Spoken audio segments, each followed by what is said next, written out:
بسم اللہ الرحمن الرحیم۔ اللہ تبارک و تعالیٰ کے نام سے شروع جو بڑا مہربان اور نہایت رحم کرنے والا ہے۔ ناظرین محترم، آج کی اس ویڈیو کے اندر ہم آپ کو بیان کریں گے کہ جب انسان مر جاتا ہے اور اس دنیا فانی کو چھوڑ کر قبر کے اندر چلا جاتا ہے تو اس کے دل کے اندر کون سی 9 آرزویں رہ جاتی ہیں جو کہ وہ مرنے کے بعد کرتا ہے، لیکن جب زندہ ہوتا ہے تو وہ ان کی طرف توجہ نہیں دیتا۔ جیسے ہی مرتا ہے اور قبر کے اندر پہنچتا ہے تو وہ کون سی 9 آرزویں کرتا ہے، اور یہ بھی بیان کریں گے کہ مومن بندے کی روح کس طرح قبض کی جاتی ہے اور فاسق و فاجر، کافر، بدکار اور گناہگار کی روح کس طرح قبض کی جاتی ہے۔ لہٰذا ہماری آپ سے یہ گزارش ہے کہ ہماری اس ویڈیو کو اینڈ تک ضرور دیکھیے گا تاکہ آپ کے علم و عمل میں اضافہ ہو اور آپ اپنی قبر کی تیاری کر سکیں۔ ناظرین محترم، حضرت سیدنا برہ بن عازب رضی اللہ عنہ بیان کرتے ہیں، وہ فرماتے ہیں کہ ہم نبی کریم صلی اللہ علیہ وسلم کے ساتھ ایک انصاری صحابی رضی اللہ عنہ کے جنازے کے لیے گئے۔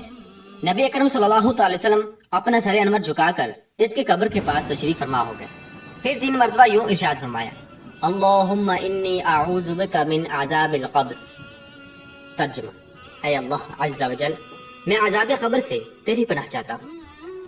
پھر آپ صلی اللہ علیہ وسلم نے ارشاد فرمایا، بندہ مومن جب مرنے کے قریب ہوتا ہے تو اللہ عز و جل فرشتوں کو بھیجتا ہے جن کے چہرے سورج کی مانند ہوتے ہیں، ان کے پاس اس کی خوشبو اور کفن ہوتا ہے، وہ اس کے سامنے تا حد نگاہ بیٹھ جاتے ہیں، اور جب اس کی روح نکلتی ہے تو زمین و آسمان کے درمیان والے فرشتے اور تمام آسمانی فرشتے اس کے لیے دعائے رحمت کرتے ہیں۔ اس کے لیے آسمان کے دروازے کھول دیے جاتے ہیں اور ہر دروازہ تمنا کرتا ہے کہ اس کی روح اس کے اندر سے داخل ہو۔ جب اس کی روح اوپر لائی جاتی ہے تو کہا جاتا ہے، اے رب عز و جل، یہ تیرا فلاں بندہ حاضر ہے۔ چنانچہ اللہ تبارک و تعالیٰ ارشاد فرماتا ہے، اس کو واپس لے جاؤ اور وہ کرامات دکھاؤ جو میں نے ان کے لیے تیار کر رکھی ہیں، کیونکہ میرا ان سے وعدہ ہے۔ ترجمہ کنز ایمان، ہم نے زمین ہی سے تمہیں بنایا اور اسی میں تمہیں پھر لے جائیں گے اور اسی سے تمہیں دوبارہ نکالیں گے۔ چنانچہ جب لوگ مردے کو دفن کر کے واپس لوٹتے ہیں تو مردہ ان کے جوتوں کی آواز سنتا ہے، یہاں تک کہ اس سے پوچھا جاتا ہے، یا حاذا من ربک وما دینک وما نبیک۔ ترجمہ، ہے فلاں، تیرا رب کون ہے، تیرا دین کیا ہے اور تیرا نبی کون ہے؟ وہ جواب دیتا ہے، میرا رب اللہ عز و جل ہے، میرا دین اسلام ہے اور میرے نبی حضرت محمد صلی اللہ علیہ وسلم ہے۔ وہ دونوں فرشتے اسے بہت زیادہ جھٹکتے ہیں اور یہ آخری آزمائش ہے جس میں میت کو مطلع کیا جاتا ہے۔ بس جب وہ یہ جوابات دیتا ہے تو ایک منادی ندا کرتا ہے، تو نے سچ کہا، اور یہی اللہ عز و جل کے اس فرمان کا معنی ہے۔ ترجمہ کنز ایمان، اللہ عز و جل ثابت قدم رکھتا ہے ایمان والوں کو حق بات پر، دنیا کی زندگی میں اور آخرت میں۔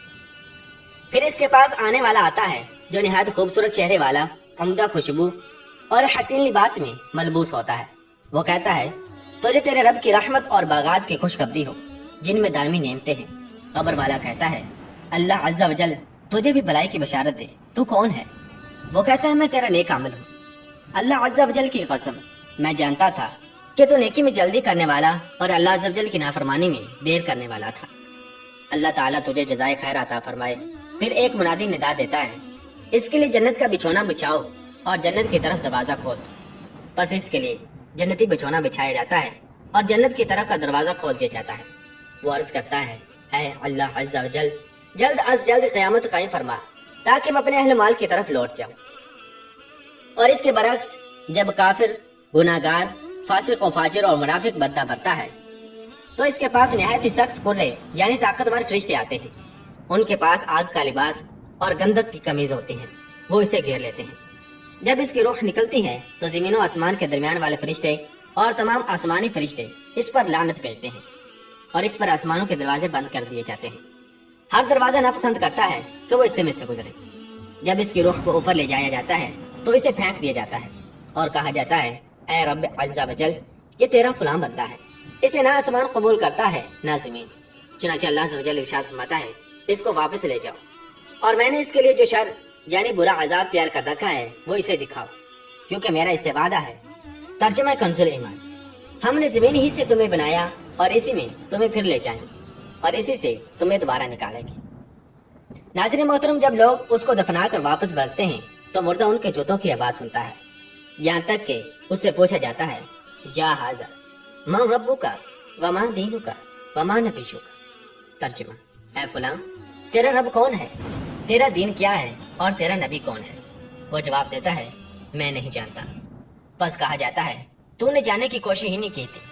پھر اس کے پاس ایک نہایت بدبودار، بدصورت، بد لباس آتا ہے۔ وہ کہتا ہے تجھے اللہ تبارک و تعالیٰ کی ناراضگی اور دردناک دائمی عذاب کی خبر مبارک ہو۔ چنانچہ وہ مردہ کہتا ہے اللہ عز و جل تجھے بری خبر سنائے، تو کون ہے؟ وہ جواب دیتا ہے میں تیرا برا عمل ہوں۔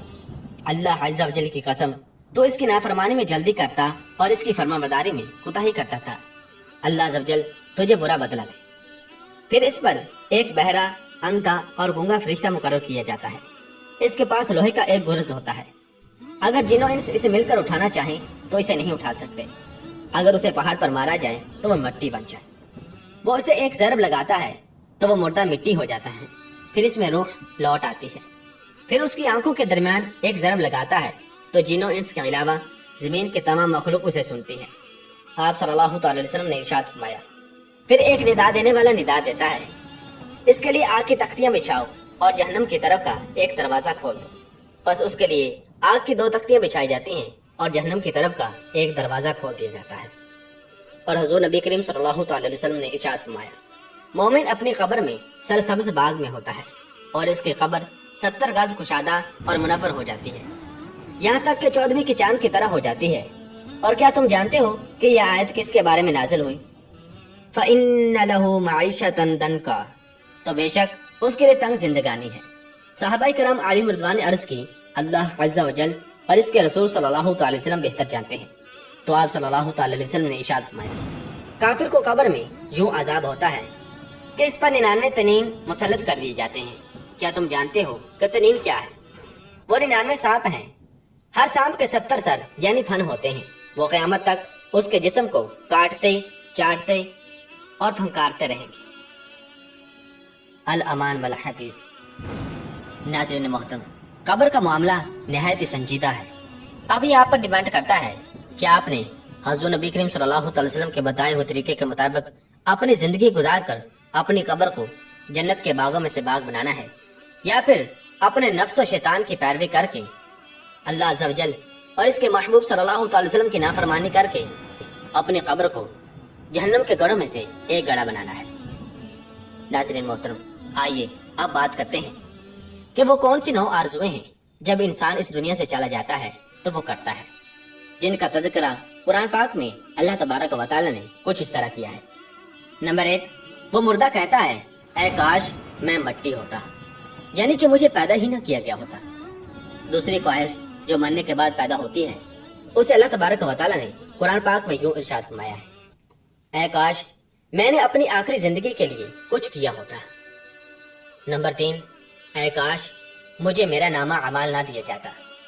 نمبر 4، اے کاش میں فلاں کو دوست نہ بناتا۔